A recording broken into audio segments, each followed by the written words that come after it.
حضرت یحییٰ بن معاذ رازی رحمۃ اللہ علیہ نے ایک روز اپنی مجلس میں یہ آیت تلاوت فرمائی: یوم نحشر المتقین الی الرحمن وفدا ونسوق المجرمین الی جہنم وردا۔ جس روز ہم متقیوں کو رحمان کی طرف مہمان بنا کر جمع کریں گے اور مجرموں کو دوزخ کی طرف پیاسا ہانکیں گے۔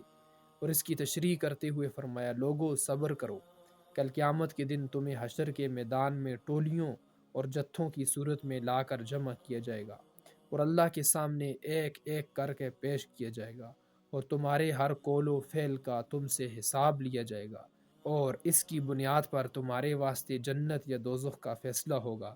یہ اس روز یعنی قیامت کے دن ہوگا جس دن زمین کی سطح برابر کر دی جائے گی، اور تمہارا پروردگار اس شان سے آئے گا کہ فرشتے اس کے استقبال کے لیے قطار بنائے کھڑے ہوں گے۔ دوستو، اس خوفناک دن کے بارے میں سوچو جو 50,000 سال کے برابر ہوگا۔ یہ سخت مشکلات کا دن ہوگا۔ سب لوگ اپنے رب کے سامنے کھڑے ہوں گے۔ اس روز ہر شخص سے اس کی زندگی اور اس میں کیے ہوئے عملوں کا حساب لیا جائے گا۔